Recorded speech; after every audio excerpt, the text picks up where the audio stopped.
Hello everyone, myself Harsh. So the topic for the day is res judicata, which is section 11 of CPC. Okay, before starting res judicata, मुझे एक बात बताओ, जब भी हमारी कोई भी राइट इन्फ्रिंज होती है या हमें कोई भी प्रॉब्लम होती है in civil law of course, तो हमें ये पता है कि सीपीसी हमें रेमेडी प्रोवाइड करता है. सीपीसी हमें बताता है that yes I can go to that court and file my suit and get justice, right?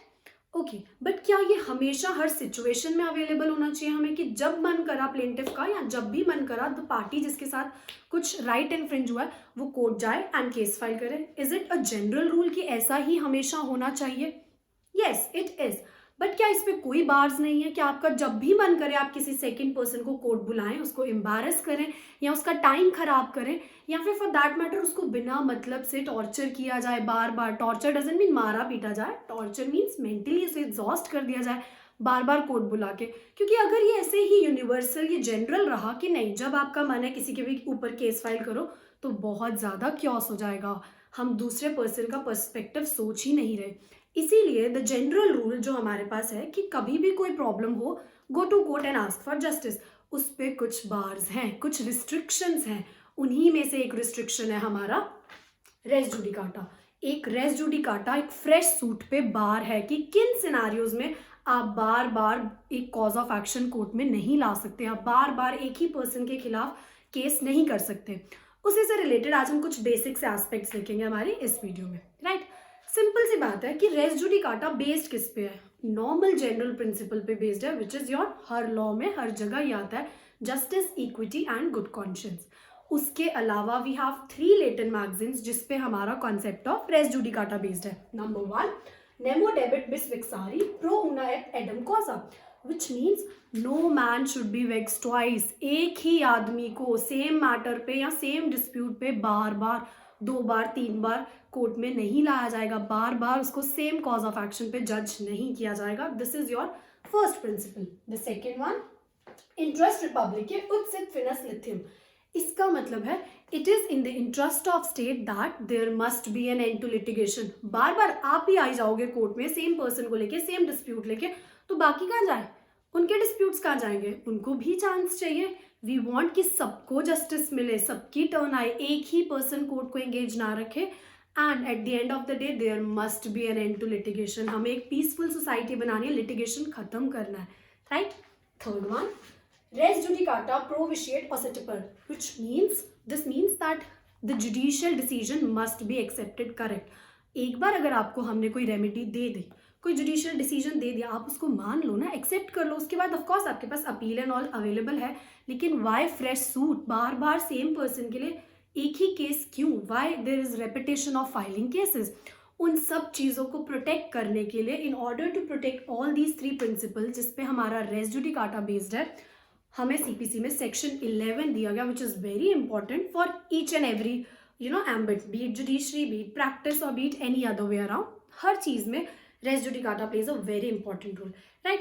Now let's see कि रेस जुडिकाटा लगाने के लिए what are the basic principles. हमें क्या क्या चीज़ों का, एसेंशियल्स का ध्यान रखना पड़ेगा. सिंपल, बस आप सेम केस 2 बार नहीं फाइल कर सकते.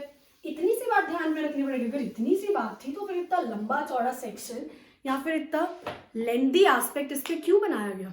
There are few things, few essentials जिसका हमें ध्यान रखना है. Number 1, parties to suit.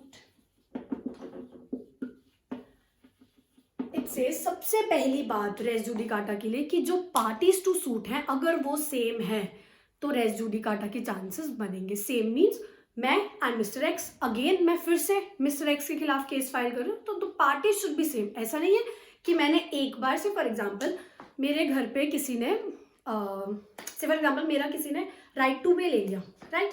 अब पहले मिस्टर ए ने लिया था, मैंने उनके खिलाफ केस फाइल किया, अब मिस्टर बी ने ले लिया, तो यहाँ सेम पार्टीज नहीं है. For res judicata the parties to suit must be same, तभी मुझे दूसरी बार बार होगा. अगर पार्टीज डिफरेंट हो गई हैं तो बार नहीं होता. This plays as a bar. Res judicata bar है दोबारा नया सूट फाइल करने के लिए, ये ध्यान में रखना. सेकेंड थिंग क्या आती है? Subject matter. ये भी सेम होना चाहिए. मैंने पहले भी उसी राइट टू वे के लिए उसके खिलाफ, मिस्टर एक्स के खिलाफ केस फाइल किया और आज फिर से आ गई हूँ.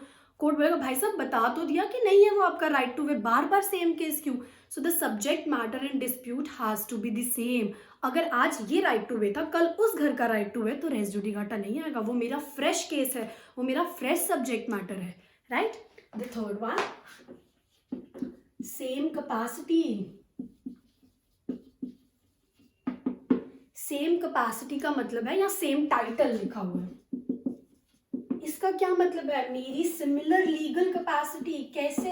सी पीपल, मिस्टर ए थे and mister x and mister A, दो जानों का केस है, राइट। ये था फर्स्ट सूट जो कि डिसाइड हो गया। अब सेकंड सूट भी यही फाइल करते हैं, same mister x mister A. अब हम तो फिर फटाफट सोचेंगे नहीं नहीं पार्टी सेम हो गई, या फिर मान लीजिए वही सब्जेक्ट मैटर वही है, पहले भी इनका जो डिस्प्यूट था एक होटल को लेके था, आज भी जो इनका डिस्प्यूट है वो होटल को लेके है, तो हम तो बोल देंगे sir party same, subject matter same, res judicata res judicata. Is it so? नहीं। अब थर्ड चीज मुझे क्या ध्यान में रखनी है, क्या वो सेम लीगल कैपेसिटी पे है? यहाँ पे मिस्टर एक्स ने केस फाइल किया था as a owner of the property, कि मैं ओनर हूँ प्रॉपर्टी का, मुझे मिस्टर ए से XYZ कोई भी प्रॉब्लम है। एंड अब जो उसने सेकेंड सूट फाइल किया है वो फाइल कर रहा है as the manager of the property. Capacity change हो गई है, एक मैनेजर खुद को प्रूव करना और एक ये प्रूव करना कि मैं इस प्रॉपर्टी का ओनर हूं, दोनों लीगल कैपेसिटीज डिफरेंट है, इसीलिए अब रेस जुडिकाटा हिट नहीं करेगा। सेकंड सूट बिल्कुल मेंटेनेबल है। आप क्या हम ये सेकंड सूट चला सकते हैं कोर्ट में? Answer is yes. Why? The capacity has changed. So res judicata के लिए थर्ड इंपॉर्टेंट इंग्रेडिएंट है that there must be same title same legal capacity, right. Fourth one, competency of former court.